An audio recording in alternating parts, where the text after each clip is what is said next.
Good evening everybody, hello and welcome to the first Dad Rail stream in about a month. We will be starting in around about 2 or 3 minutes time. We're just letting Train Sim World do a little update and we will be jumping in for a bit of Penzance Pacer action. So please have your drinks and light refreshments ready. We will be starting in a couple of minutes.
This is your final boarding call. This stream will be starting in 1 minute.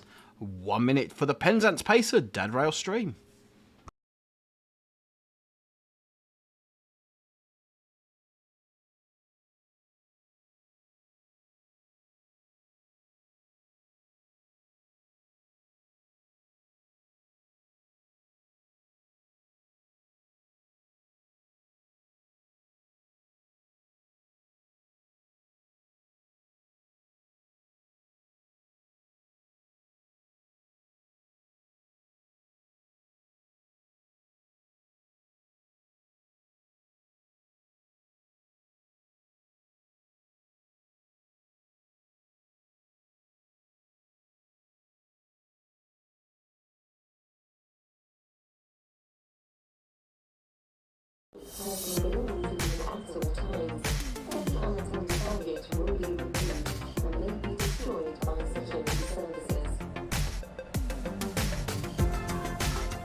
Good evening everybody, hello and welcome to a Dad Rail stream. I apologise for all the mess in the background. I am currently in the process of doing a little bit of DIY and the house has gone absolutely mad all of a sudden as soon as I've gone live. So yeah, that is why there's a mess behind me, because I'm doing some DIY which hopefully should give me a nicer streaming background in the future. But hello and welcome everybody. We are starting a little bit late today thanks to Train Sim World wanting to do an update at the last minute, which was a little bit irritating. But never mind, we're here. Who have we got?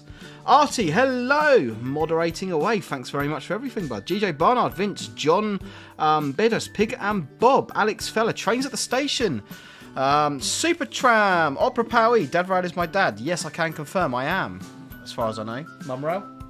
Hey! Controversial. We're starting where we left off. So, this is the first stream I have done since the Children in Need charity live stream.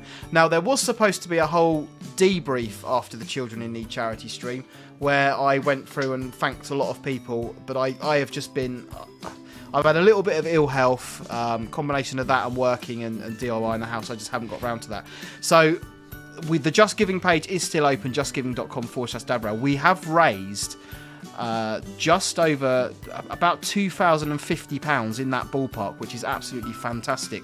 And I am going to do the video where I say thank you to everybody because there are so many people to thank, and I kind of just want to tell my side of the story about sitting here for 24 hours and what it was like. So, yeah, there we go. Anyway, shall we jump in and play some Train Sim World 4? Nice easy one today, Penzance Pacer. No, we can't, because Train Sim World 4 is still updating. It's got about 10 minutes left. That's annoying. Okay, but I did preempt this happening. So, in preparation for Train Sim World 4 having not completed its update, I have loaded in Train Sim Classic North London / West London line. Maybe for a specific reason, maybe not. Has anyone seen the Train Sim World 4 roadmap this evening? Do you know what's coming? Yeah. See?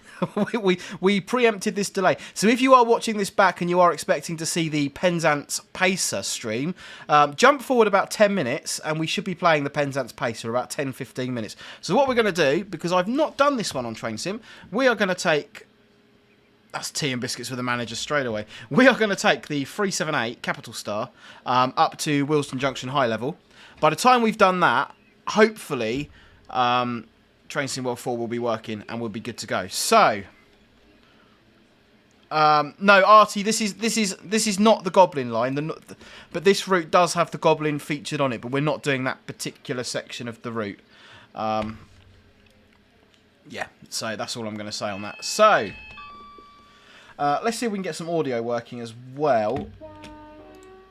Because my settings are all over the place, so let me know if you need the game of audio up or down. We're going to take this train from Clapham Junction. We're going to be calling it Imperial Wharf, West Brompton, Kensington Olympia, and Willesden Junction High Level. And by the time we finish doing that, we should be able to jump on our pacer in Train Sim World 4. So you can tell I'm completely and utterly out of practice because I haven't done the mandatories, which is this one here. All views and opinions expressed within this stream are solely my own and may not reflect those of any companies I may be employed by or associated with.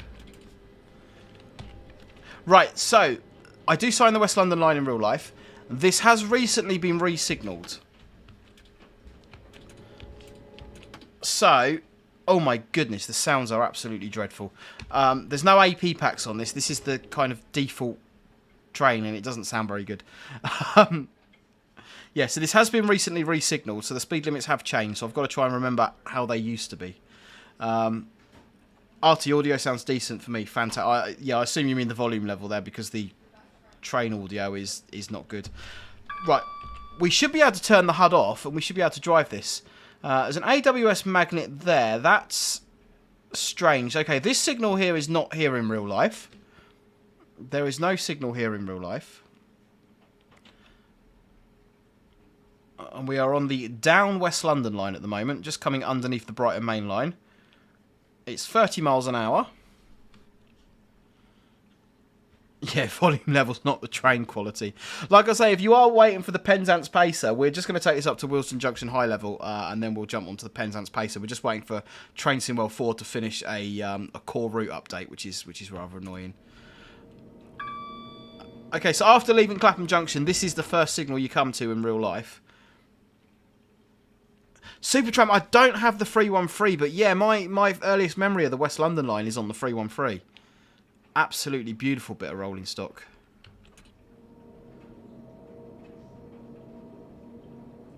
And now we are going to join on to the... I say join on to, we're already on the West London line, remaining on the West London line here at Latchmere number 1 junction.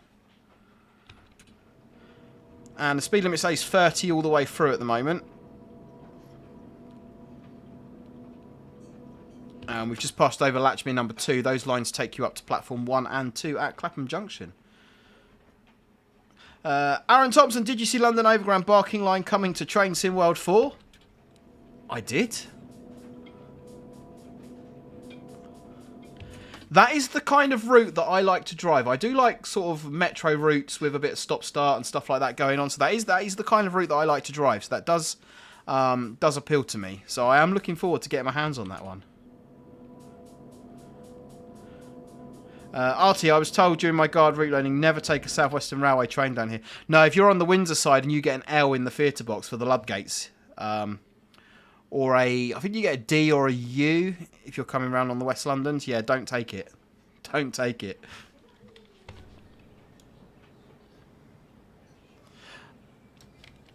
There we go. 378 coming over. This is Battersea Railway Bridge, although it sometimes gets called Chelsea Harbour Bridge. Speed limit should go up to 50. There we go. And we stay 50 until we get to the other side of Kensington Olympia. Just coming around into Imperial Wharf Station.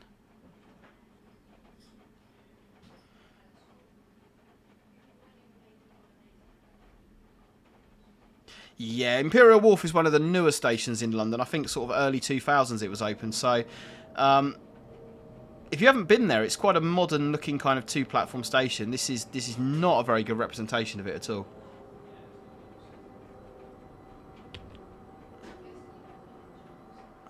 And there we go. 4 for the 4. I think we're a 4 car.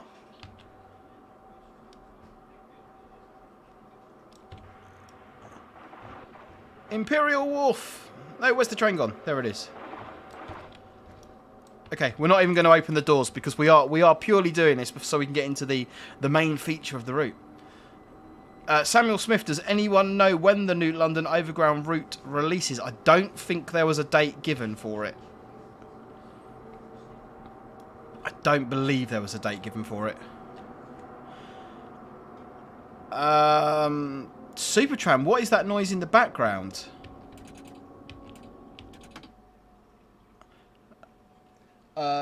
Could be my washing machine because someone's left the utility room door open. Let me see to that.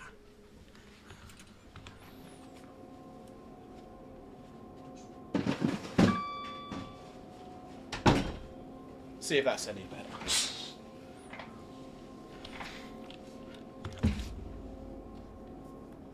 Green light, West Brompton just round the corner. We are just coming past, subject to opinion, the best football club in London. Emotional damage! I can't possibly comment. Supertram, it was like a gas hob style. Oh, I wonder if that's the noise of the combined power brake handle that you've hid there. Could possibly be. The driver has left the cab, Artie. Yeah, I'd never advise it.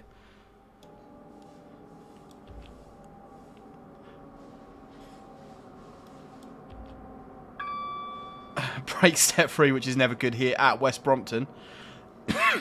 Oh, excuse me. Coughing away. So, 51 of you lovely people watching. We've had a few people just join. We are going to be doing the Penzance Pacer as soon as we get up to Willesden High Level. Train Sim World wanted to do a core update of about 50 gigabytes, which was very convenient when I turned the game on to start streaming. Like I say, we're not even opening the doors. This is a driver training run. Driver training run. But what we can do is we can get back to playing our very popular game. Post your numbers now for Locomotive Livery Location. That's the one. Locomotive Livery Location. We are back to playing that. Post your numbers between 1 and 25 in the chat now. This is officially known as Earls Court Tunnel, although it's not really much of a tunnel. It's more of a kind of building canopy.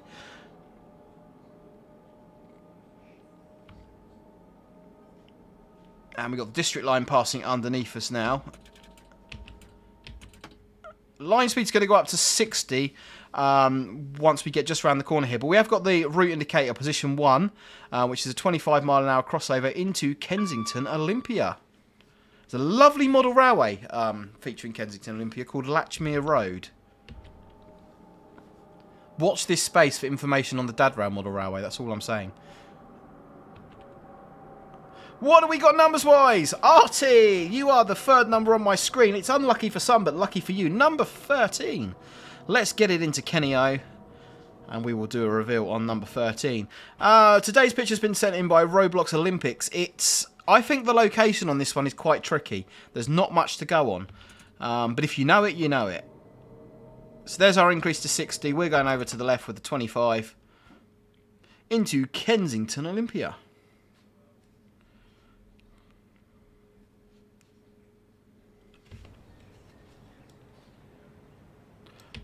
It's a nice model of Olympia, though. They've done well.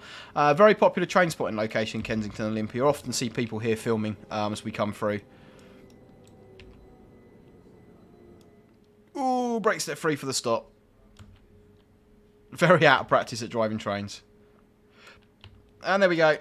We're doing it's the touch and go of railways. The stop and go. Right, shall we play? Artie, number 13. Let's play Locomotive Livery Location. Okay, guys, so if you haven't seen this game before, this is Locomotive Livery Location. I'm going to give you box number 13 as chosen by Artie. You've got 10 seconds to tell me the locomotive livery and location of what you see underneath. Here we go. Ah, well, we've got something. A windscreen wiper? Bit of a windscreen? Can you get it from that? There's always someone that can get it from that tiny little clip.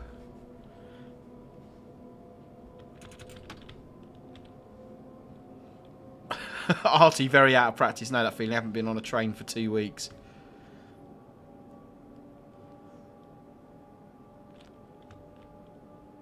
Artie, did you say L's? I am reading other people's comments, not just Artie's. Hey, Granger Electrical, welcome on board. Indeed. Touch and go at Shepherd's Bush.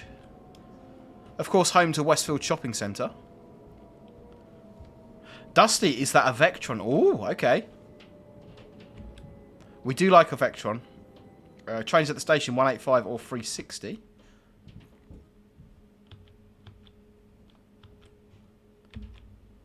Stop and go at Shepherd's Bush.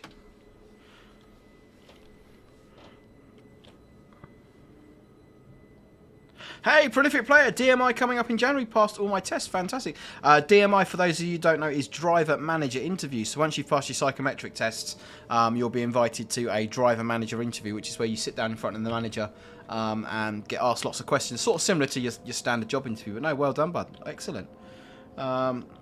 Grape Juice, we are currently playing Train Sim Classic because Train Sim World is doing an update. So we are taking this train up to Willesden Junction High Level, which is the next station stop.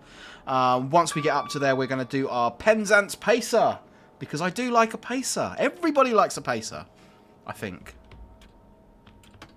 So we're now about to climb, and I don't know the exact gradient. We are now about to climb up towards Mitre Bridge. This is quite a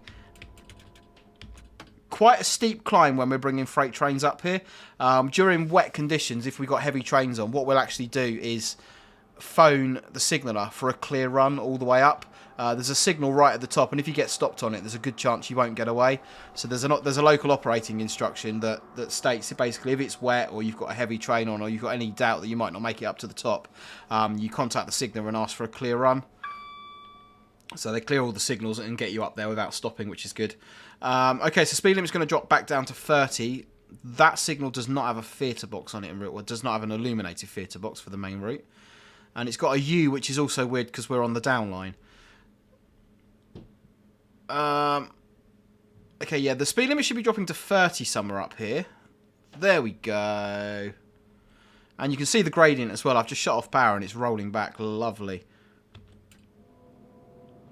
And just to our right there, we've got North Pole turnback siding. The third rail runs out just at the next road bridge here, and we've got a 20-mile-an-hour speed restriction just around the corner coming up. Trains at the station will be a 142. Prolific player, any tips for the DMI? My top tip when you go for any job interview, including like on the railway or anything, is try and make the interview a conversation. So rather than just sitting there with someone asking you questions, try and make it a two-way conversation. So to take the opportunity to build a rapport with the person that's interviewing you, you know, to try and give them a little bit of I think banter's the wrong word, but try and give them a little bit of something back in return. Don't just be the one that goes, yep, no, you know. If they ask you a question, you know, sort of try and answer every question with a question. That is the wrong route indicator for Willesden. That would be taking us onto the Southwest Goods line in real life. Oh, it's terrible. Yeah, that would be my advice. Learn as much as you can about the company as well. So I don't know what company you're working for, but try and find out what all their visions and values are, and then feed those back into your answer. So, you know, if one of their visions is professionalism, try and give examples of when you've been professional. You know, they might have honesty as one of their values, so try and give examples, or in your answers to your questions, try and incorporate those company values into your answers. Mr. Maguire's trains. That was for RT, okay. Yeah, but definitely just go in there, relax, build a rapport with the person that's interviewing you, try and turn it into a two-way conversation, ask lots of questions.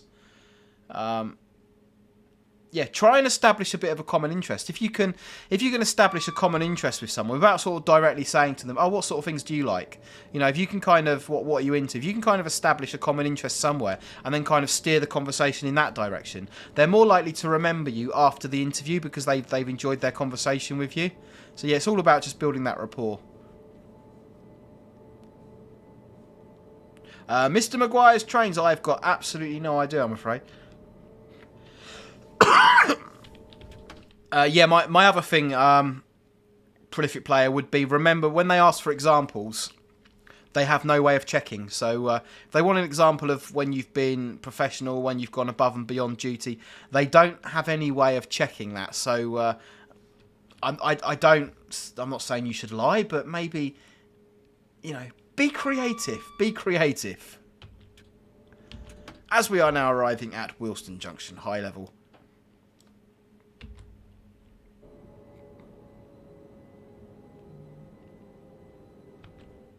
Now, this is the horrible thing about the all the Electrostars, is you can't see what's going on the platform, so we're going to overshoot it straight away, which is terrible. But there we go. Right, okay. It is time to see if Train Sim World has finished doing its update. Which it has! Train Sim World has finished updating. So, let's load up Train Sim World and let's do the Penzance Pacer. Gonna put the thumbnail up while I close things down, guys. Talk amongst yourselves. Hopefully the computer's not going to crash while we're doing it. Doobie-doobie-doo. Yeah, I'm hoping to get back to some sort of normality when it comes to streaming schedule and be streaming a little bit more often and get back into the swing of things, because I'm a little bit all over the place in this one. Okay, library, home, Train Sim World 4, play. It's working, it's working. Hopefully it's working, come on. I do like the pacer on the Blackpool branches. I've played the pacer on the Blackpool branches route quite a few times. Do thoroughly enjoy that. So yeah, it's going to be nice to get this onto the West Cornwall Local. West Cornwall Local's not necessarily one of my favourite routes in the game. It's not. I say not one of my favourites. I don't particularly dislike it. It's just not sort of one of my go-to routes. But the pacer is definitely one of my go-to trains now. So yeah, I'm looking forward to this. Definitely looking forward to this. Trains at the station, I probably prefer a 142 rather than a 143, if I'm being honest. Wolfboy, have you been busy at work? Could be wrong, but not seen you online for a while. No, it has been about 4 weeks, Wolfboy, at least. The last thing I've done was the Children in Need charity live stream. So yeah, I've had a little bit of ill health. I had a weekend away at Worley, which was good. Dad Rail model railway layout coming up. Thoroughly looking forward to that. More about that on another stream, on another day. Yeah, no, we're on what we call seasonal work at the moment, so doing railhead treatment trains, the snow and ice treatment trains starting this week, so work has been busy. And on top of all that, I'm in the process of doing a lot of bits and bobs at home, and Christmas is coming up, so yeah, everything's just kind of... everything's just got on top of me a little bit. But we are working, we are back, we are doing what we're supposed to be doing. It doesn't work, that's typical.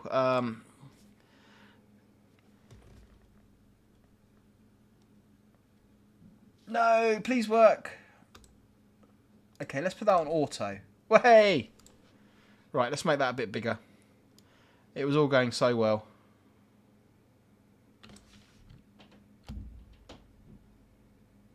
Right, hopefully you can see Train Sim World 4 on the screen. Hopefully we are all good. I never knew you'd been driving RHTTs. Yeah, I might have mentioned it once or twice. Andrew Davrail, you know there's a mod that makes a modern Great Western Railway timetable on the West Cornwall, makes a version of the 800 operator for... Oh, Andrew, I am going to be all over that. I am definitely going to have to go and check that out. Okay, choose a route. Last played Blackpool branches. Where are we? West Cornwall Local. There we go. Timetable. Last played 142 pacer. And we'll go for the provincial livery, the 2-car. And we'll load up. We'll do a full run. So Penzance to St Austell, which is 54 minutes, and that will be it for this stream today. 12th of December, dynamic weather. Yeah, let's go with it. Wolfboy took 4 weeks to get over the 24-hour stream. The 24-hour stream was epic, and thoroughly looking forward to doing it. Possibly doing it again next. Look, I'm not making any promises, but we raised the power of community. We raised over £2,000 for children in need, which is phenomenal. I still have to pay in the revenue from the live stream, so the actual live stream ad revenue was about £57. But I'm going to be posting screenshots of that on my social media to keep that transparent, as I promised. But the YouTube haven't paid me for that yet because there's quite a delay in me doing things and them actually giving me money for it. So that will be going straight in as promised. Johnny Simulator Gaming, how are we doing? Oh, here we are. We've got all the... Ah, yeah, of course, because we've got an updated HUD now, haven't we? I'm just looking at that. So this is the first time I've loaded the game since the updates happened. We've got an updated mini HUD, all sorts of different things going on. So, yeah, let's just play it and see what happens, I guess. Just seeing if I can find some headphones. Knocking about... I have gamer headphones. Well, hey, right, we are in. So there is our little bus on rails. 142027. See if I can remember how to play this. Right, key on. Into forward. Doors on the left. We will be calling out St Erth, Redroof, Truro, and St Austell. So not a great deal of station stops on this.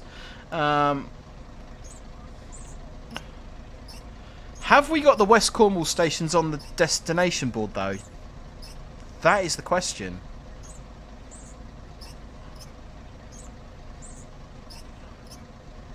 Just scrolling. Oh, Penzance. There we go. Are we at Penzance, aren't we? Yeah, we're going to St Austell. No, is that not on there? It's not on there. No. Okay. That's interesting. Or did I miss it? Preston, Ormskirk, Blackpool South, Blackpool North, Huddersfield, Leeds, Manchester Victoria, Liverpool, Special. We'll go with Special. That'll do. That'll do nicely. That'll do, Donkey. That'll do. Okay, lock doors. That HUD is weird. Stations show up on distance line now. Brilliant. I've wanted that feature from the very beginning. That's something that I would say complained about. That would be the wrong word, but it's something I did mention, is when you're driving with the mini HUD, which I do like the mini HUD. I do prefer it to the big HUD down in the bottom. But you had no way of sort of telling where the stations are, which was quite annoying. Destination light on, instrument panel on. There we go. Let's put some headlights on as well. That might be a good idea. Okay, let me know if you want the game audio up or down. This is quite a loud train, so we can go either way if we need to with it.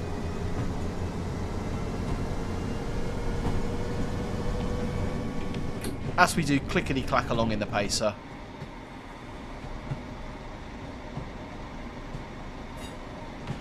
Did I switch on the AWS? No, I didn't.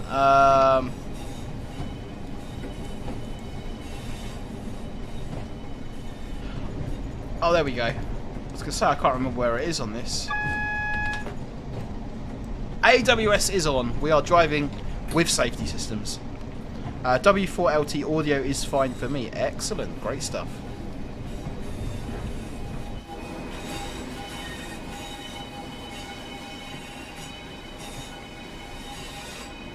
There's quite a few interesting destinations on that destination board on the 142. We've got, I noticed it's got like Morecambe on there and Carlisle and Saltburn, places like that. So, you know, that'd be...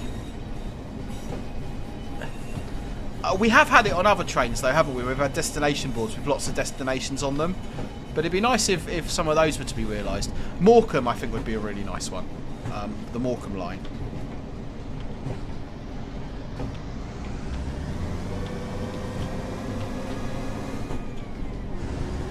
Love the gear changes.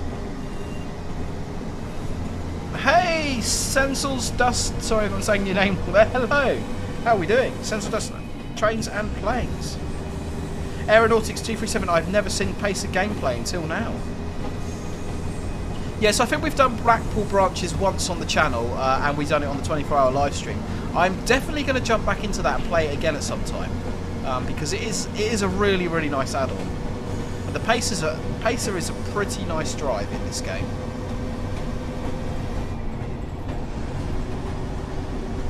Ah, yeah, the mini HUD, 4.5 miles to the station. Yeah. I am liking this. I'm liking this. So we can turn off the objective marker that I've got over there. That reminds me, do the station do the on-train announcements work? We'll shortly be arriving at Penzance. They do! They work! Nice!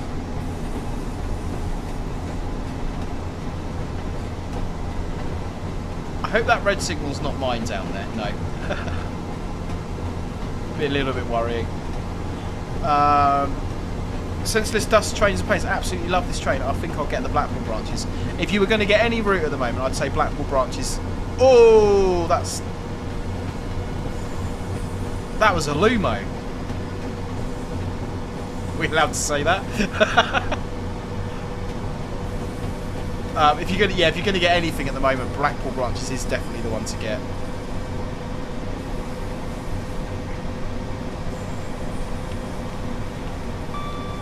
Right, let's shut back the power a little bit. What do we got? 3.6 miles to our first station stop. So, I think with that in mind, we should play a little game. Post your numbers now for Locomotive Livery Location. Yeah, this is definitely a... someone was saying, wall the tilt, yeah. It's a Pendolino Pacer. Yeah, sorry, Artie, yeah, I know that was wholly inappropriate. So Aeronautics 237, as far as I know, there are two versions of this train. You've got the Leyland version and you've got another version. And I think the Leyland one did have the gear change noises, whereas the other one didn't. Someone who knows Pacers better than me in the chat will definitely be able to advise on that. Yeah. So what have we got Locomotive Livery Location wise? Trains at the station. You are the third number on my screen with number 14. Let's play Locomotive Livery Location. Going to give you box number 14, guys. 10 seconds for that Locomotive Livery Location, if you can. Oh, this... We're going for the dead centre there. Doesn't always pay off.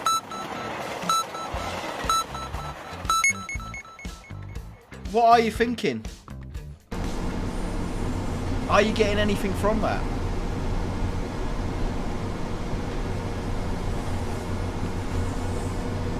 Let me know your thoughts.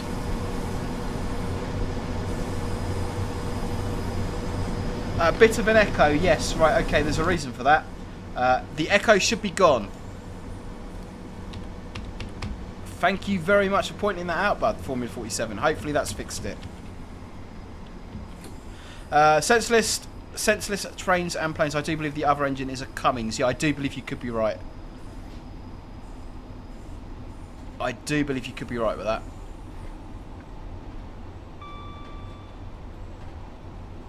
Dusty, it's not a Vectron.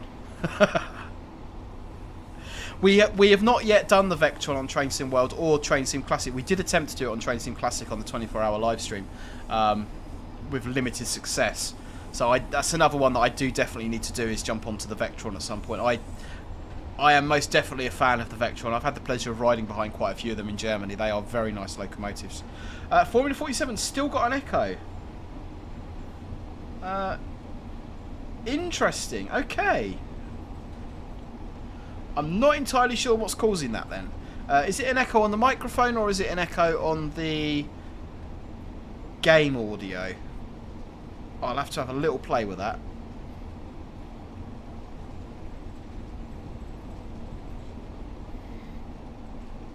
Dad Smith, I wish Dovetail did some of the North East side, Newcastle to Carlisle, Newcastle to York, and if you have Tees Valley, incorporate it with that.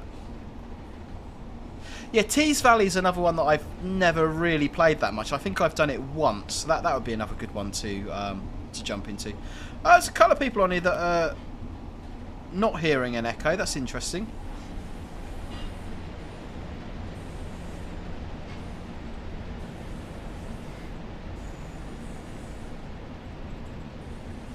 Did I just see the HUD turn to red when it wanted me to put the brake on?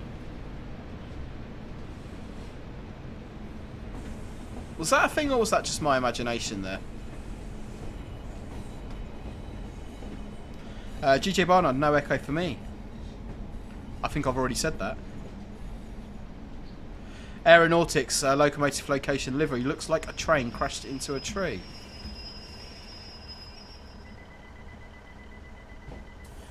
Yeah, I'm going to have to turn all these stop markers and everything off because, you know, professional driver and all. The next station stop is Red Roof. Hey Raygun, how are we doing? Great to have you. So we do have 81 of you lovely people watching. If you haven't already, please do hit the like button, consider subscribing. That would be absolutely awesome. Tech Tempo, I don't have an echo. 4047, we are using the provincial livery. There's been some really, really nice reskins for this. I quite like the first... Is it First Northern? The first Greek one with the gold star on the side, I think, is one of my favourite liveries to see these trains in. Hey, Life's Entertainment. Hey, Deborah. I'm not caught a live stream in a while. Hope you're doing okay. That will be because we haven't had one in quite a while as well. So let's give 2 on the buzzer back. And we've got very dodgy lower quadrant semaphore signals. Yeah, I'm not from round these parts. Tech Tempo, we are on the West Cornwall Local, which is by Rivet Games. And we are driving the Just Trains Class 142 Pacer.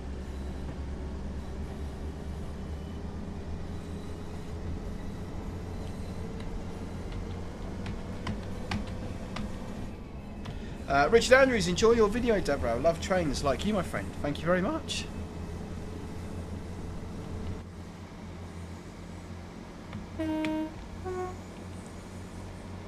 I do like a pacer. I do like a pacer.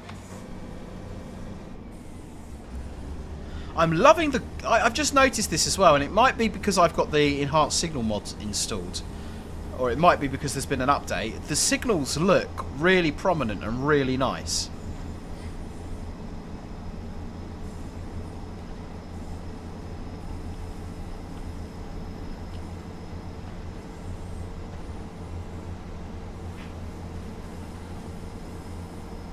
It's a warning for a 45.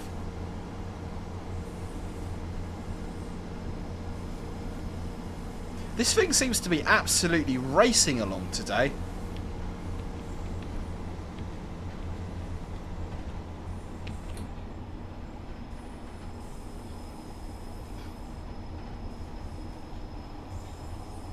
I'm just going to wait and see if we get like an indication on the HUD coming up telling me to like slow down or put the brakes on or something. We did for the station. We're not going to get it for the speed restriction by the looks of it. Oh no, we did. There we go.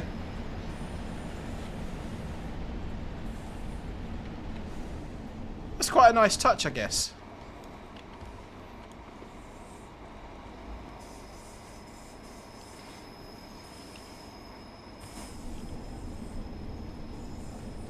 That is quite a nice touch.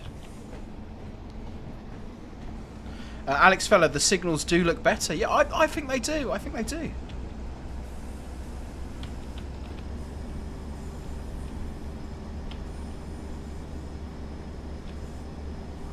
Have I got my brakes off? I have. We're climbing up a 1.2% grade, that'll be why. 9 miles to our next station, which is Red Roof.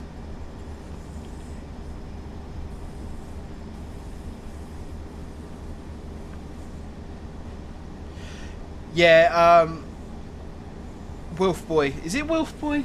I need to get some glasses. Yeah, Wolf Boy. Wish Tuftail Games would upgrade the suspension on Train Sim World 3 trains, but sadly only doing it for Train Sim World 4. I believe the 323 has got it. I could be wrong, but I think the 323's got it. Eliza, good evening. Hello.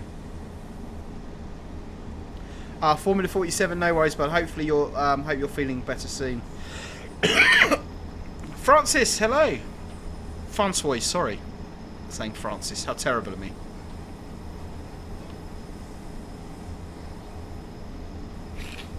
So, I mentioned earlier on in the video that I'd been to Worley Model Railway Exhibition, and I used to build model railways when I was younger. I dabbled, and when I started the Dad Rail channel, the idea was I was building a model railway, and I was going to document the build with my sons. They were going to help me do various bits and bobs, and we were going to document it, hence the name Dad Rail. I'm sure most of you know that because I've said that several times already, about where the name comes from. However, going to Worley and seeing the technology that's on offer these days and the quality of some of the stuff that's coming out, it's proper reignited that desire to want to build a model railway. So I very, very kindly spoke to Mum Rail. I bought her some chocolates and flowers, took her out for dinner, bought her another cat, taking her to, I don't know, the Maldives for 2 months or something. I'm not, but that probably would have helped. Done all those really, really nice, kind things that you do when you want something. Bought her a new handbag, pair of shoes, that sort of thing. And I got planning permission to start building the Dad Rail model railway layout, which is great news. So I'm not going to go into too much detail about it now, but it is going to be 16 foot by 4 foot exhibition layout, so it will be on the road. The whole build process and everything is going to be documented, which I'm really looking forward to doing. And it's going to be, because everything I do on this channel, everything we do on this channel is about community, with the Discord server and everything else. I like to, so the model railway layout is going to be no different. It's going to be like the Dad Rail community layout. So I am going to be asking people as we go along for help and advice. I'm going to be giving people the opportunity to get involved in the building of the layout. And also I'm going to be, when we go to exhibitions and exhibiting it, I'm going to be asking for volunteers from the community, people that want to come along, run their stock on it and want to, exhibit the layout with me, want to come and play trains on it for the day. So that's kind of the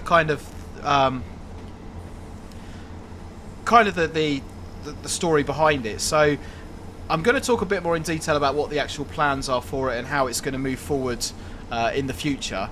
Needless to say, I've got to get Christmas out of the way. I've got to finish doing my DIY projects. I'm putting up a ceiling at the moment.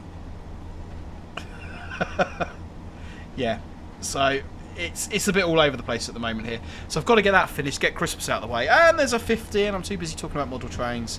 But yeah, then we're going to start that process, which is going to be quite interesting. So yeah, really, really looking forward to that.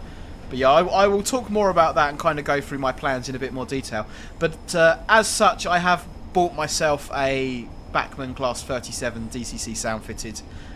And I've also bought an MPV, so it's a rabbit hole. I'm venturing down the rabbit hole of model railways. Raygun, yeah, the fact that some layouts have functioning signalling and automated point work is great.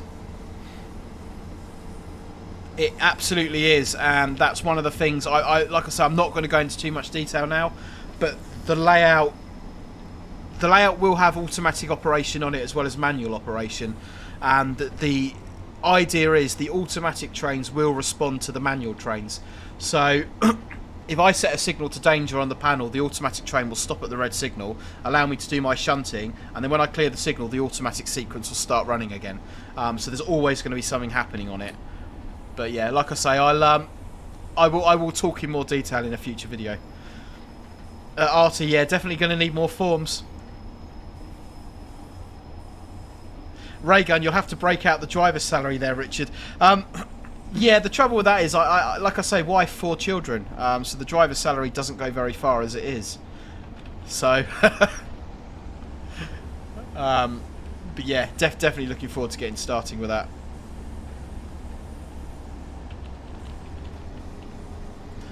Right, why are we going so slow? We have got 4.5 miles to Red Roof. So we're also going to be looking at doing... Artie's going to love this. We're also going to be looking at doing... Look at those signals. Hey, Laserjet. Hello and welcome. Is that the Laserjet? If we have the Laserjet here, I am honoured, sir.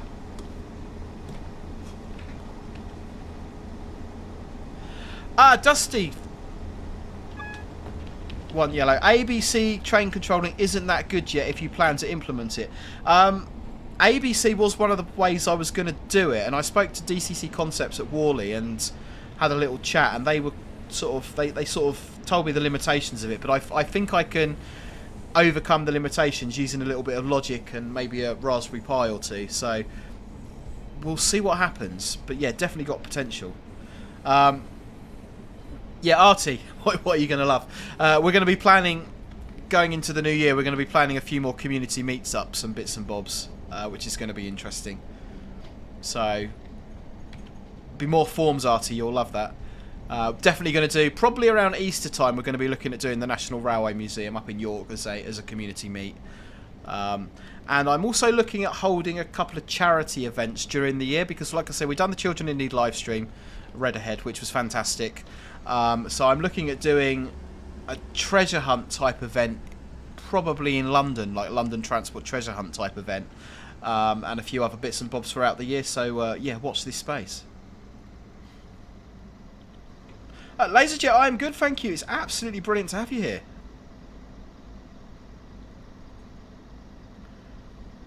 Red ahead, red ahead, red ahead. We are not booked to stop here. This is a Rivet Games route, so I'm not entirely confident that this signal is going to change.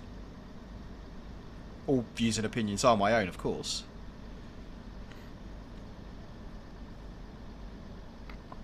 Those signals do look very good, though.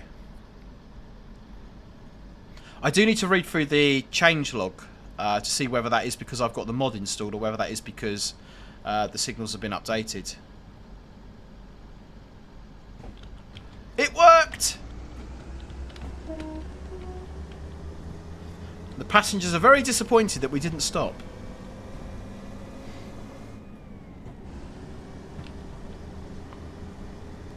Artie, ticketed events with the ticket cost going to charity. Yeah, I've kind of got to work out the finer details of it, but there's definitely potential there. So I have got to say, like I say, I am going to do a separate thing for the Children in Need stream. But I have honestly got to say a massive thank you to Dovetail Games. So Matt Pedalston, who obviously come on the stream, Matt donated over £100 personally himself. So thank you very much.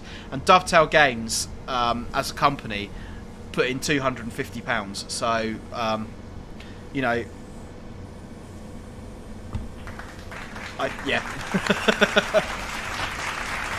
So yeah, really good to have their support with it. So we are going to looking at doing things throughout the year, and I will publish plans probably a week before they happen because I'm quite good at leaving everything to the last minute. John, community staff pub crawl.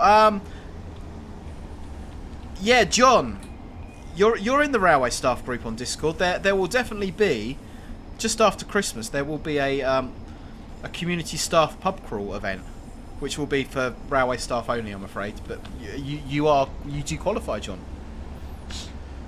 We had one last year about May time. There was probably about 10-15 of us there, and it was good. It was good. Laserjet, no. So my company don't do anything. The company I work for don't do anything with regards to steam engines, which is a bit of a shame because it would be pretty epic if we did.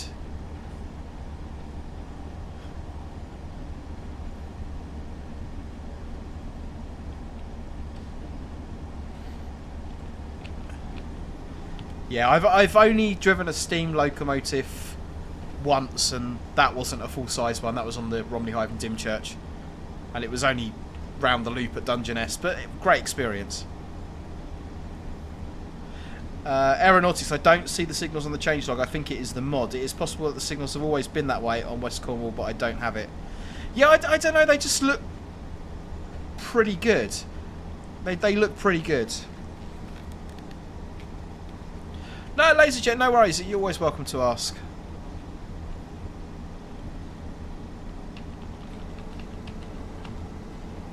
So we've got 1.6 miles to Redroof. No speed restrictions coming up. Let's shut back the power and let's ask the question.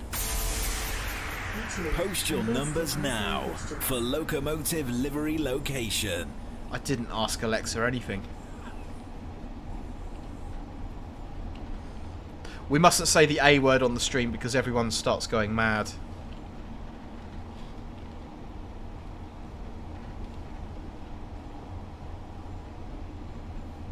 Vince is the first one on the screen. We always go for the third number, so post your numbers now. Pig and Bob, you're the second. GJ Barnard, you are the third on my screen with number 19. We will get this stopped at Redroof and we will reveal number 19.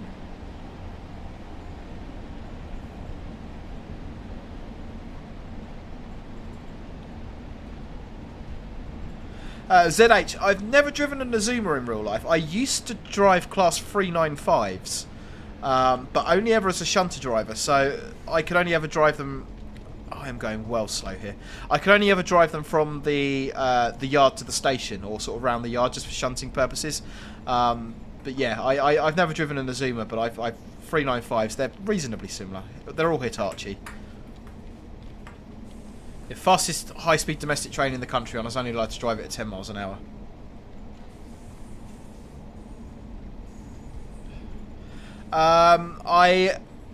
I've had a little look at the road map. Interesting stuff. Hey, random channel, welcome to Dadrail. New subscriber, great to have you here.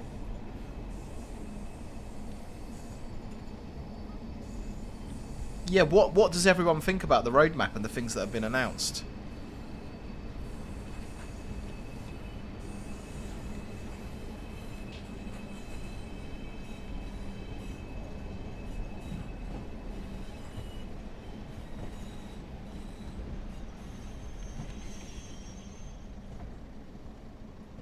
Here we go, stopping at Redroof.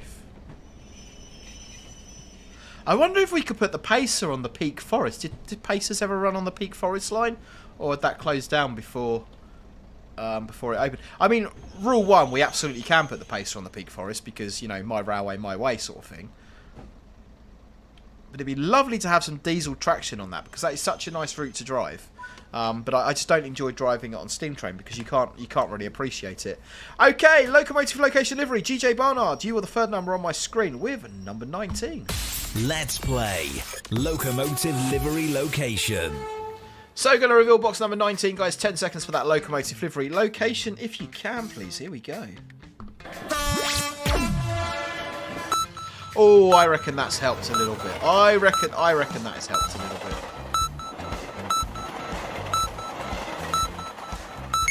I reckon everyone's going mad now. Everyone knows what that is.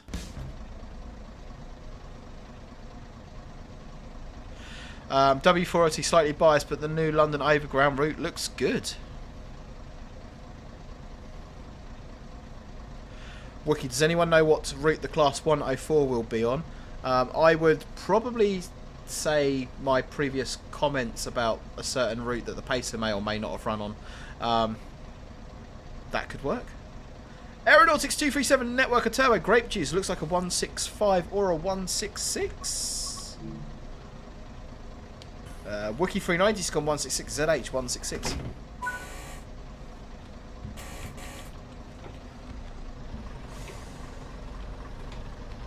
I did say I think the location is going to be the tricky bit to get on this one today.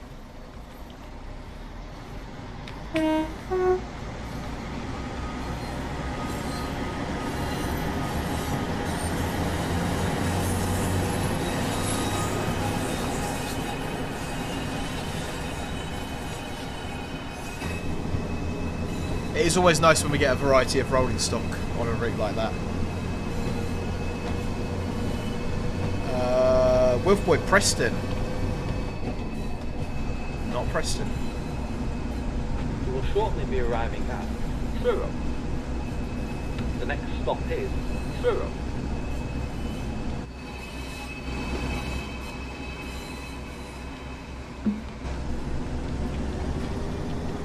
ZH, do you miss your passenger driving career? Yes and no. There's certain elements of it that I miss. I do miss... It's snowing. I do miss the interaction with the passengers a little bit sometimes. Used to be nice just sort of having someone to speak to, if you know what I mean. So, you know, I'd always sort of poke my head out the window at stations and stuff like that and just say good morning to people. And sort of doing the announcements and stuff like that, and kind of having that I do miss a little bit.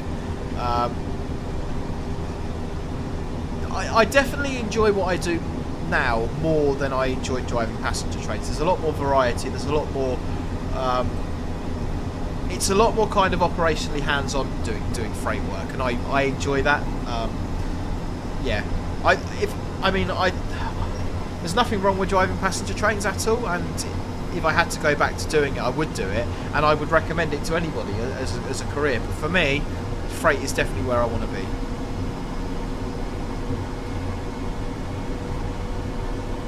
Samuel Smith, yeah, the HUD, as Artie's just said as well, just read that, come out as part of the core update today, which is why the stream was a bit late,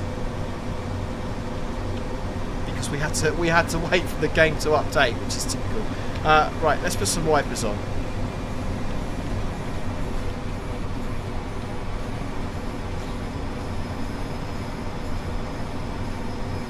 Hey, Josh Rookwood, I passed my medical and signed the contract for South Eastern. Start as a trainee driver in January. Over the moon about it. Fantastic. I shall pass you on the Iron Road at some time and give you a wave. Yes, so Wolfboy, I haven't been on a 66 for... Get some braking. I haven't driven a 66 for... And I tell a lie, I drove one about a week ago. But a lot of my work recently has been on 73s and 57s. Although I did have a 73-9 yesterday, which was... They're always interesting. Yeah, interesting is probably the only word I'm going to use to describe those. Is that wiper a monsoon speed? We could probably knock it down a notch.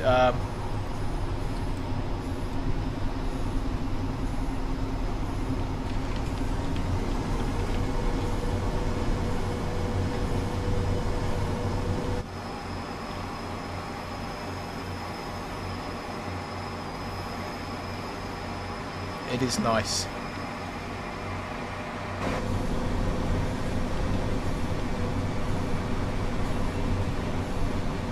So we do also have the TEA wagons that have been released today. It's a speed limit of 55 and we're doing... Okay.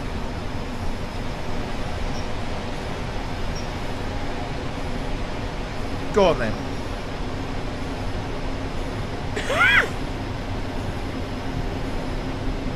I'm aware the sound effects don't seem to be working, which is highly annoying. I need to look into that. That's tea and biscuits for the manager. W4OT, do you sign many routes north of the river? So north of the river, at the moment I go as far as Wilson Junction High Level. And I suppose if you count... Yeah, because I suppose once we go across Barnes Bridge, technically we're north of the river. So... Barnes Bridge down to Hounslow, and then we go back back south of the river, the other side of Staines. So yeah, technically that's north of the river. So yeah, signed via Richmond and via Hounslow on the southwestern. Yeah, that's Eliza. That's definitely tea and biscuits with the manager.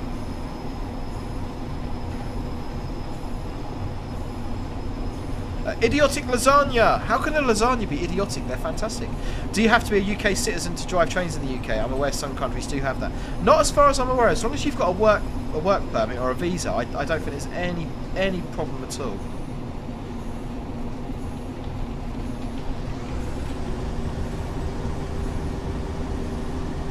Yeah, the sound effect didn't play. I'm going to need to have a little look as to why it didn't.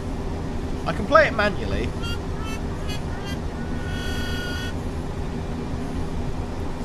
We can see if the other sound effects are working.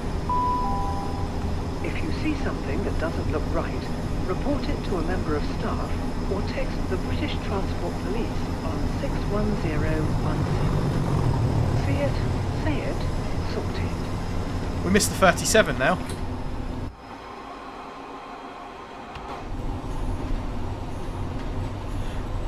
That is a very technical north of the river. It's still north. It depends what river.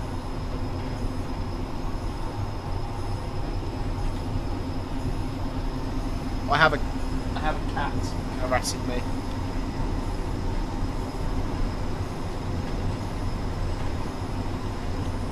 It's everybody's favourite announcement. Everybody loves see it, say it, sorted.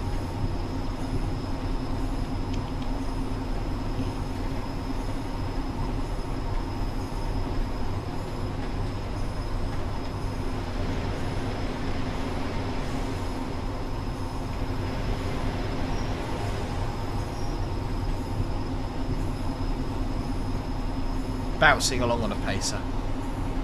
There's the cats. It's got very snowy very quickly.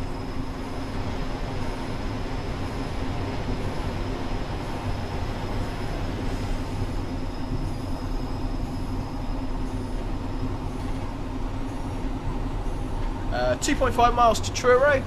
We're not doing too bad at the moment.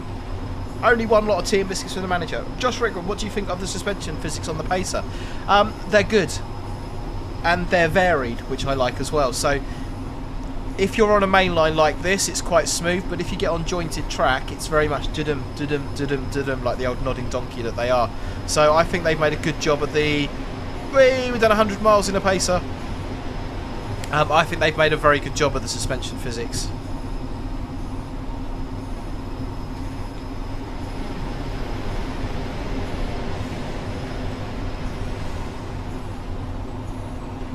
So we're probably going to do another stream on possibly Thursday night. I think will probably be the next time I get an opportunity to stream. I want to kind of try and get a bit more regular again. So, do you know what? I think Thursday night we are going to do the new American route that we had on Train Sim World 4 that come with the game. And for the life of me, I can't remember what it's called. It's not. Is it the Antelope Valley? Excuse me, I want to say Antelope Valley. I'm probably completely... Yes, it is Antelope Valley, isn't it? So I think we're going to jump on the Antelope Valley on Thursday, and have a little play on that one. Providing Train Sim doesn't suddenly want to do another update. So yeah, so we'll say 8:30 Thursday for the Antelope Valley. I should have a Christmas tree in the background as well, because I don't have my Christmas decorations up yet. So... ZH, hey mate, what is it actually like when you have to drive in the snow in real life? Apologies in advance for the many questions, but your video streams are so informative. No, that is what I'm here for, to answer questions. I'm more than happy to do so. Ask away. Snow doesn't really make that much difference to train handling in my experience. So, I mean, obviously I drive trains down in the southeast. We don't really get much heavy snow. And when we do, everything, the third rail freezes up and it's kind of game over anyway. But yeah, in my experience, the snow doesn't really make a great deal of difference. The rails don't sort of become really slippery. It's no different to driving in wet conditions, to be perfectly honest with you. You sort of don't really get major traction issues or anything like that. The biggest consideration in your snow is your visibility. Visibility is definitely a problem. And you want to make sure you're carrying out your frequent running brake tests. So the rulebook says every 3 to 5 minutes you make a 50% brake application and you want to see a 10 mile an hour reduction in speed. And the reason you're doing that is because you want to keep applying your brakes, because as you're travelling along at speed, if you've got snow and ice building up in the brake rigging, there's a possibility that you'll put your brakes on and nothing will happen because the brake rigging's frozen up. So by carrying out your frequent running brake tests, effectively what you're doing is just keeping the brake rigging nice and warm to stop the build up of snow and ice. But in terms of kind of traction and adhesion and stuff like that, it doesn't really cause that much of an issue. Leaves on the line are a far bigger problem than snow. Northern Princess Productions, hello! How are we?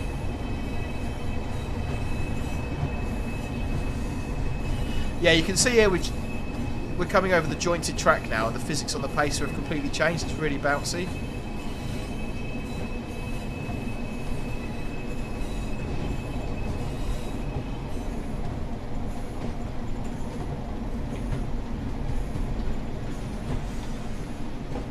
See, I like the suspension's quite dynamic depending on the sort of track that we're driving on and stuff, sort of how well maintained it is, what type of track it is. That's a really nice touch.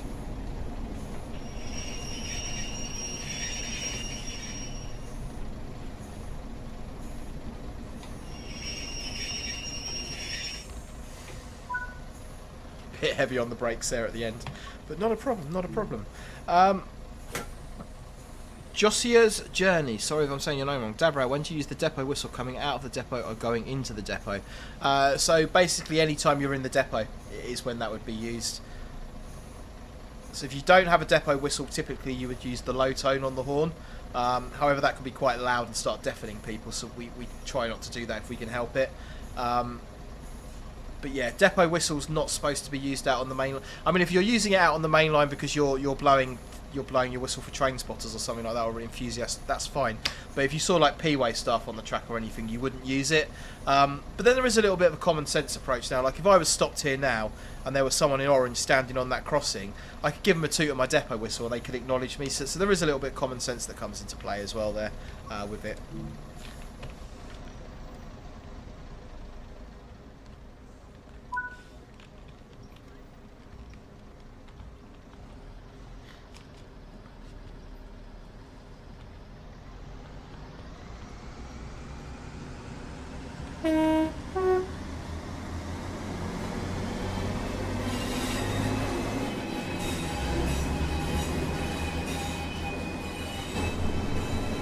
Back up to 17.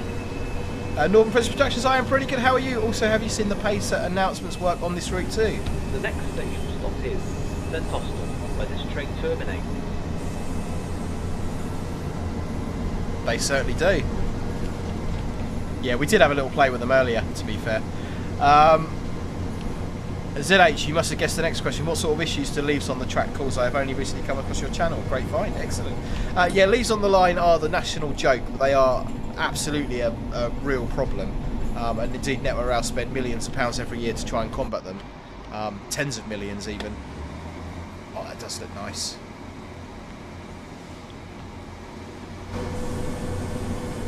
So the biggest problem you've got, a train is a very, very efficient piece of kit.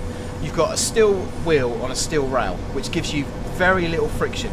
If you take the brakes off on a train and on a slight downhill gradient, it will roll for absolutely miles.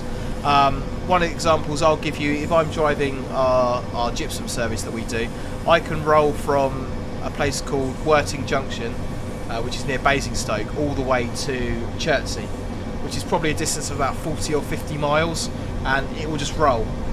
No issues at all. Uphill, downhill, and they will roll for absolutely miles. So you've got very, very little friction, very little rolling resistance, which is good. It makes them very efficient means of transportation. The problem with leaves on the line is when leaves fall on the line, they get crushed by the weight of the train. And when the leaves are crushed, they release, basically, it's like putting oil on the track. So you've got a metal wheel and a metal rail, and you've now put oil all over the track. So when the driver puts the brakes on, the wheels just lock up and you slide. It's very similar to driving a car on black ice. In fact, it's exactly the same as driving a car on black ice. And it is very, very much a problem. So we do have sanding equipment on the trains that will put sand down on the track. We also run things called rail head treatment trains, which are like gigantic jet washers, which clean all the leaves off of the track. There are pieces of equipment called traction gel applicators, which are like static pieces of equipment next to the track, which put down a special gel on the line to help with adhesion. We put something called sandite down, which is like a sandy, gluey mix on the track. And we, where we can, we chop down trees so the leaves don't fall in the first place. But the environmentalists and the neighbours get a little bit upset by that. So. Yeah, but it is very, very much a big problem. It's not just a problem in the UK; it's a problem worldwide as well. Leaves on the line, and quite simply, there is no easy solution to it. But because as drivers we are aware that there is the potential for low adhesion conditions, you naturally drive the train a lot more cautiously. So when it gets to the autumn, you are braking early, you are accelerating more gently. Yeah, so obviously that increases your running times and stuff like that, but definitely safety is your number one priority, but leaves on the line are 100% an issue. Idiotic lasagna. Compared to, say, German, French, Italian railways, the British signalling seems quite basic. How come? On the face of it, the English signalling is quite simple. There are some intricacies with it that you can get into, but it's... If you go with your basic 4-aspect colour, like 2 yellows, 1 yellow, green, 2 yellows, 1 yellow, red, it's pretty simple. You then got your route indications, your flashing yellows, stepped signals, absolute block working, token working. So I think... Sorry, I'm chatting so much, I'm not driving the train very well. I think the main difference is, and I certainly know with German railways, but with UK railways, we have to have, as drivers, thorough route knowledge of all the routes that we're going over. So we have to know exactly where the stations are, exactly where the signals are, exactly where the speed limits are, the names of everything. I know on German railways, they're driven by the mile post. You have a Bueller in the cab, which gives you the mileage, so you know where your stations are and bits and bobs like that. Whereas in the UK, our signalling is based on... the driver's route knowledge and the driver knowing where they're going. So like in Germany, the signals generally don't give you any route advice, so you just drive to the signals. Whereas in the UK, I need to know what junction indicators I need and what indications I need on certain signals to take different routes. So, on the premise of it, sort of to get your head around the basics, it's pretty easy. But there are, as I'm sure other drivers and Artie will confirm, there are a few intricacies to it that you do kind of need to have a good understanding of how the system works. Trainspot 2009, can you see your braking points even at night? Yeah, absolutely. Yeah, so you normally pick your braking points with something that's gonna stand out even at night. So like this bridge here, so you sort of, you come across the viaduct, come under a bridge, and that's your braking point, for example. And you're gonna pick up, sort of find things that they're not gonna move, things that are gonna stand out in the fog as well. So yeah, you kind of 1 yellow. You kind of choose your braking points. Choose them wisely, I think is the best way of saying it. Red ahead.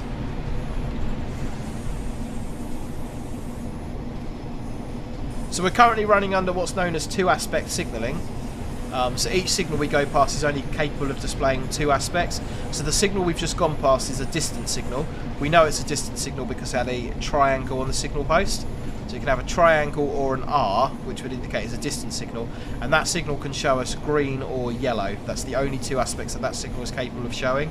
It's not capable of showing a red aspect. What that signal is doing is giving us advance warning. It's a distance signal. Advanced warning of what the next signal is going to be. So there's our next signal, which is our stop signal. It's a 2-aspect signal. It's only capable of showing red or green, so stop or go. So that's why we have the distance signal before it, because you couldn't come around the corner straight onto the red. You have to have something before it to tell you that there's going to be a red signal ahead.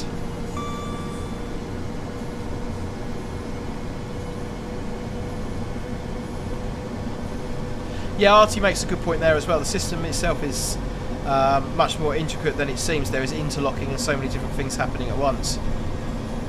Yeah, if you start looking at like interlocking, I want to say like signal overlaps and stuff like that as well. There are a few things you need to know about.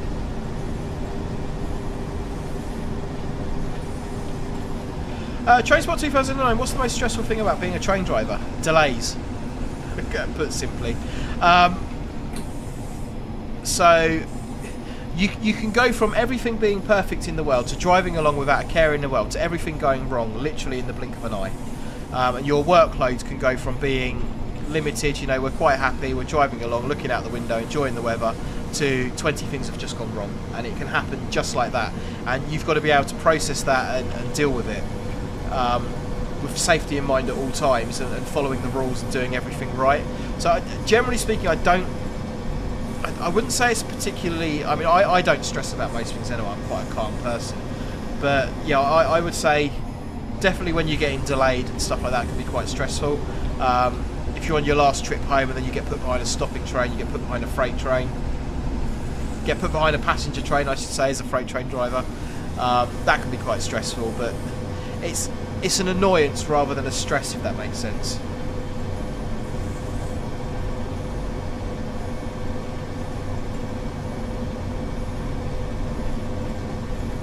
Most annoying thing on the line, bar lower decent, other trains. Definitely other trains.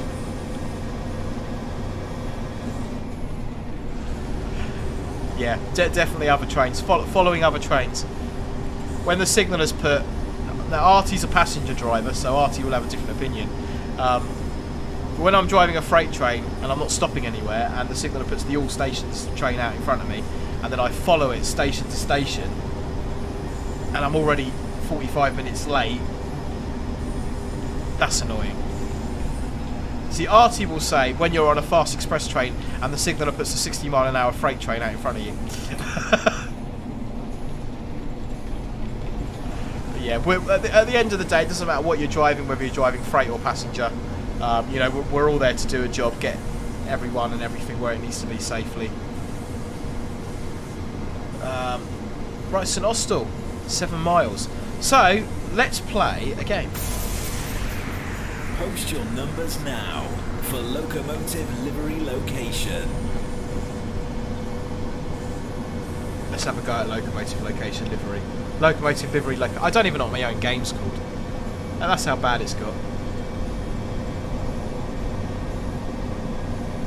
Yeah, Johnny Simulator Gaming, that if that happened, if you were doing 125 and the signal went to red in front of you, that would be what's known as a Category B SPAD. Category B or possibly Category C, so as the driver you'd be exonerated. There'd be nothing you could do in that situation. You would just go past it and probably change your pants afterwards. But yeah, no, that wouldn't be down to you.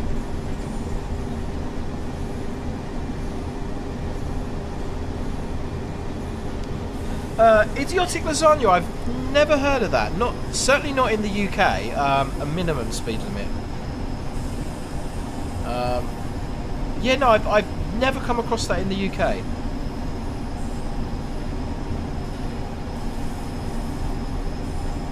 Artie, I'll complain about when I'm taking a 720 ECS from Southend to Ilford and the signaller lets ARS let a Lizzie line all stations stop in front of me.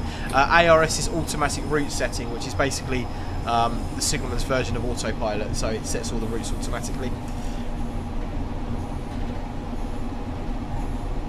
Lawrence Adams, good evening, how are we doing?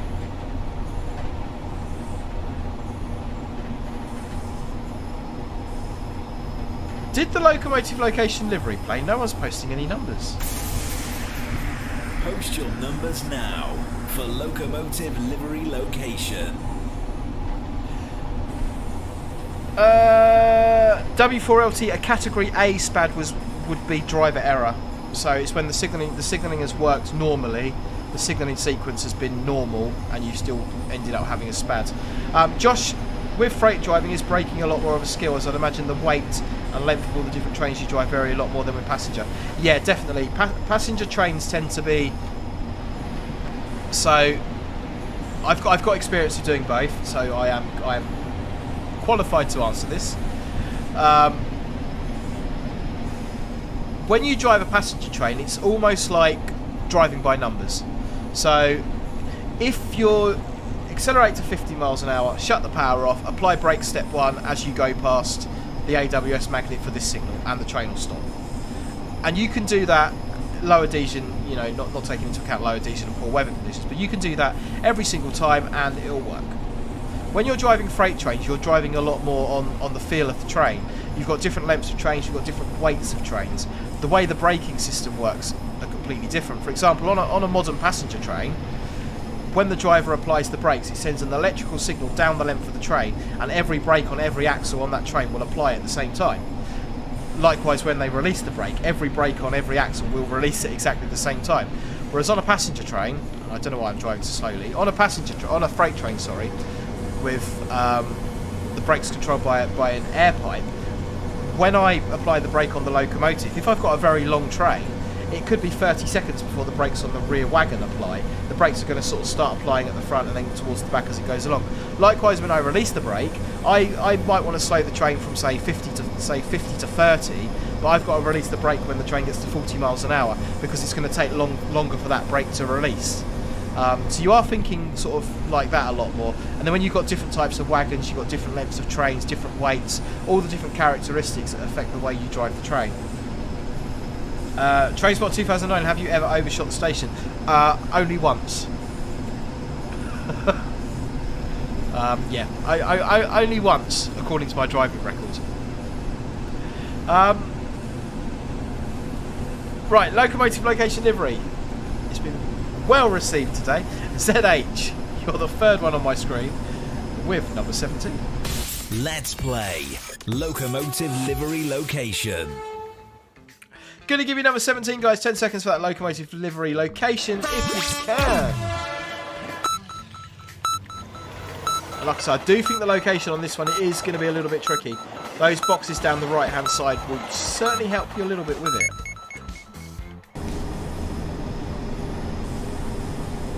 We should have a vine boom there, but it's not working.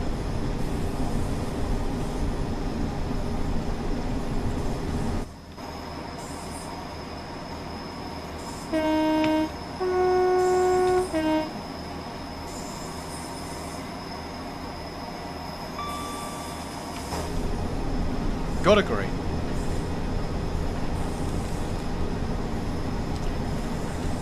And that was the distance signal that we've just gone past.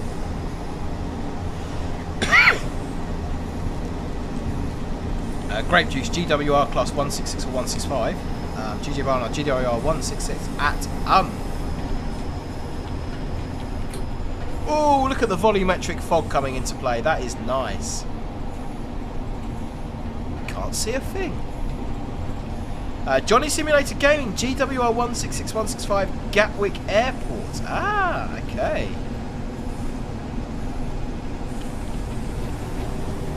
So I'll give you a little bit of a clue with the location.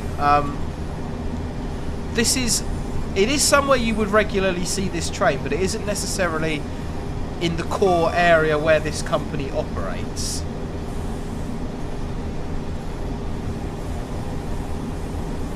Got a green. We are now on to free aspect signalling.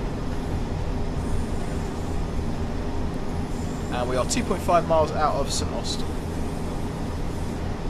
Yeah, ZH, so as I said earlier, category A SPAD is where the signalling system is working normally and the driver has failed to stop the train before the red signal. So, excuse me, if I had sort of, you know, if I had one yellow come around the corner, the signal's red as expected, and I hadn't reacted to it or I'd misjudged my braking, that would be category A SPAD.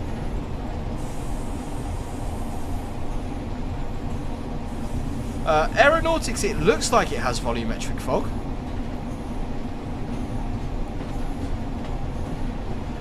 Oh, look at the bouncing as we go across the point work. You've got definitely the dynamic suspension showing its...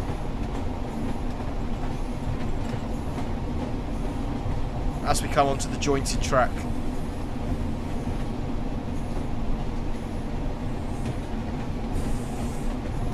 That is bouncy.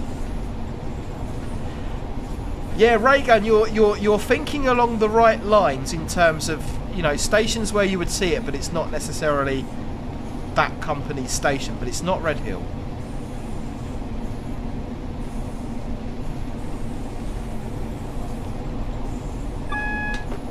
.6 miles, 1.5 miles, St Austell. That is one yellow. Red signal ahead.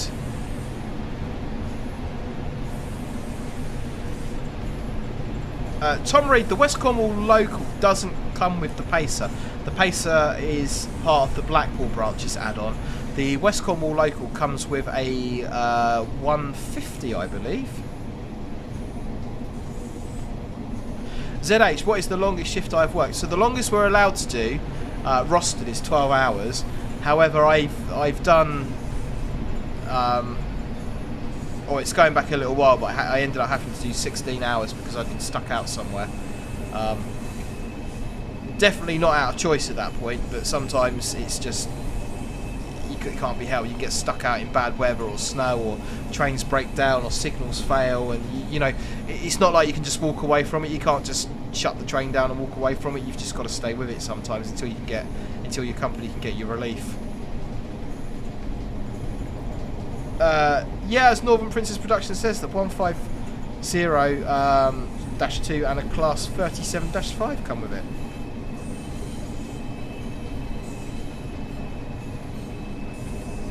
So we are red ahead. It's where the importance of having route knowledge comes in. Because I don't have any route knowledge, I'm going a lot slower than what I would be if I knew exactly where the signal was. We were talking about that earlier. I think it was Idiotic Lasagna that asked about that.